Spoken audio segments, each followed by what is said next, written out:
Hi everyone, my name is Leanne and today I thought we could just have a little bit of a chat, a little bit of a catch up about my reading, what my reading has been like for the past several months. I think, the pandemic has impacted our lives in so many different ways, and this is my little portion of the internet where I like to talk about my reading, have a bit of a diary of my reading life, and it would be strange not to acknowledge the impact that the pandemic has had on my reading life. How are you guys doing? How's your reading been doing? What are you reading at the moment? Have you found that the pandemic has altered your reading in any sort of way? I'm really interested in reading habits and that sort of thing, so hopefully you'll enjoy hearing about how my reading habits have changed. I do want to acknowledge what a sort of fortunate and privileged position I'm in. Nobody close to me has become severely ill. I'm very fortunate in my living situation, which I will get onto in a minute.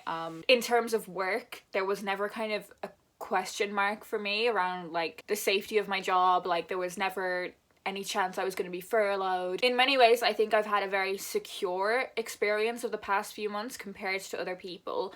But I do think it's important to acknowledge that even if you are in a position like I am that has felt very secure, this has been shit. My mental health has taken some serious dips over the course of the past few months. Like, it's definitely been a struggle, and I think obviously everyone has struggled, and just because someone is struggling more than you are, that doesn't negate anything you're feeling. So I do know I'm very lucky, but at the same time, this has sucked. Obviously a huge change is where I am. So back in March, I came home to Ireland and I'm now staying in my mum's house. I very briefly went back to London to pack up my flat, because when I first left I was thinking maybe I'll be gone for 3 months maximum. I did film a video super quickly of me packing up all of my books to take home for, I was estimating, about 3 months, and that was my worst case scenario guess. So I did go back to London for about 2 weeks, where I packed up all my flat and properly moved back to Dublin. This is the first time I've been home for any longer than I think a month since I was 18, so that's been a big change. But one of the things that has been really nice about that is getting my bookshelves in order. This is the first time in so long that I've had all of my books in one place, and that's amazing. I did a full video about kind of my unpacking process and organizing my books, and then even after I finished that video I did a bit more rearranging. I've done a bit of unhauling since. I don't think I've made the most of having all of my books in one place. Something I always really struggled with was not having all of my books with me, because I moved around so much. I only really kept my TBR books with me where I was living, and anything that I had read I kind of brought back home at Christmas, or when my mum visited she took some back with her, so I only ever had my TBR with me really. And I'd always found it really frustrating, wanting to talk about a book that I own but not having it with me to show you guys. And I don't think I've made the most of having these shelves and having my full book collection with me. So if there are any videos that you would like to see, or any specific recommendation videos on themes, do leave me a comment down below. I'm really bad at being creative with booktube video ideas, so if you do have any ideas, please do let me know. Very much welcomed. So that's one aspect that has been really lovely, and one way my reading life has changed is having my full collection with me. Another thing that's changed about my reading is when I'm reading. So pre-Rona I would do all of my reading on my commute. I had about 45 minutes each way to and from the office, and I would read for most of that. And that really was when I did the vast bulk of my reading. I didn't really do any reading on the weekend. I was off doing stuff. I was gonna get lunch or going to the pub or whatever.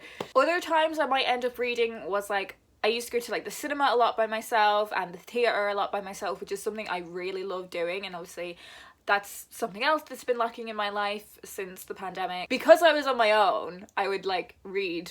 Before the lights went down in the theatre, I would just be reading before the show started. So the times that I read have completely changed really. Now I read very little during the week. I have tried to build a habit of reading for half an hour to an hour before I start working, but it's a habit that I have really struggled to build, even though when I do end up doing it, it is such a better start to my day. But really when I've been doing the bulk of my reading is at the weekend, so it's the opposite of really what my reading life was like before. Now it's like nothing during the week, and then on the weekend I just try and read as much as I can. So I'm not really doing much else, to be perfectly honest with you. Like, my social life is basically non-existent at the minute, and I'm one of those people who is a bit like, oh, we're in a second lockdown now, I'm still in the first one. I never left the first one. So now there's just like lots of binge reading, to be honest. As I'm filming this, I've just had a week of annual leave. I had a week of annual leave like September going into October, and then I've just had another week of annual leave, and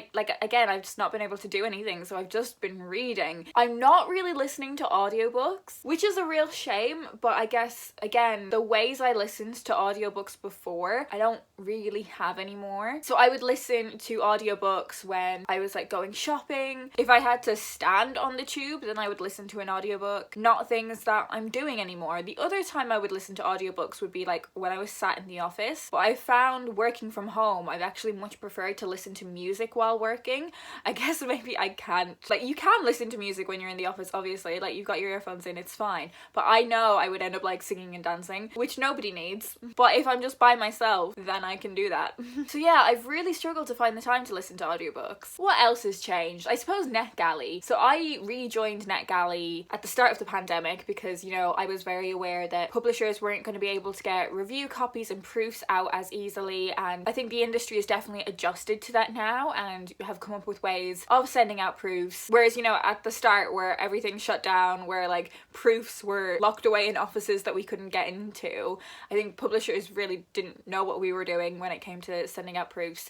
Things have kind of settled a little bit now, but I did rejoin Netgalley, and at the start I loved it. I still do love it, but I have ended up doing the thing that made me leave Netgalley in the first place, which was like requesting too many books. So, you know, trying to keep myself in check now. I have bought a Kindle though. You may remember a few videos ago I did a trash my Kindle TBR, and I was very like, not smug, but it was very like, yeah, I've not bothered buying a Kindle. And it was a difficult decision for the obvious reasons, but it's really helped. I think reading books on my phone before, I was so much more easily distracted because like a notification would pop up or whatever, or like I think when I was reading them at night, you know, it was keeping me awake. So yes, I have a Kindle now. I'm not proud of it, but such is life. Oh yeah, so this was a massive thing that I wanted to talk about. So it's kind of appropriate me talking about this in non-fiction November, and I would really love to hear if anyone else has this feeling. I have really often struggled reading fiction because it just feels like a world that is so far apart from what I now know. So I've really found myself being drawn to non-fiction and facts and information, because when it comes to reading fiction, it's so unrecognizable to me. So like my favorite kind of genres are definitely like realist contemporary fiction. Like I don't read any high fantasy, a hard sci-fi, I read middle grade fantasy. That's kind of it. There are the occasional exceptions to that, but for the most part, I like realist fiction. I like a world that I can recognize as my own. Even if it's like a different culture or different, like a place I've never been, as long as it's like the world I can recognize as something that I know.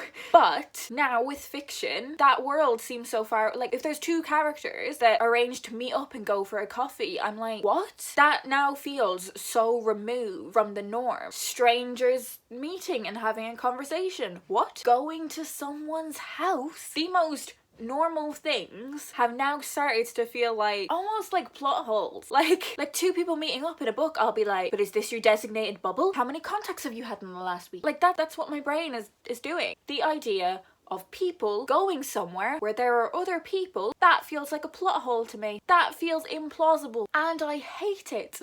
I would love to know if anyone else has experienced this, because it's kind of really getting to me. I think that's everything. There have definitely been like periods where, like I said, my mental health was really low and I just wasn't really reading during those dips, which is fine. You know, I'm trying to be really forgiving of myself in that way. Obviously not being able to go book shopping has been a real shame as well. Somehow I've still managed to acquire books though by like buying from indies online and that kind of thing. But I definitely do miss that browsing experience. I don't think it's something that can really replicate. I used to get a lot of books from book swaps, like in tube stations and stuff as well, but obviously, you know, that's not a thing. I have loads of books that I want to unhaul. Like I don't want them in my house, in my life anymore, but they are just sitting in tote bags because I haven't been able to donate them anywhere. I think that's probably it. I think that's everything that's kind of changed. Not really related to the pandemic, but it's a change that has happened during the pandemic. I now have a story graph page, which I think is infinitely better than Goodreads, but I'll leave that linked down below in the description. Let me know if you have thoughts on anything I have spoken about in this video. Let me know how your reading has changed recently. If you're reading anything great at the moment,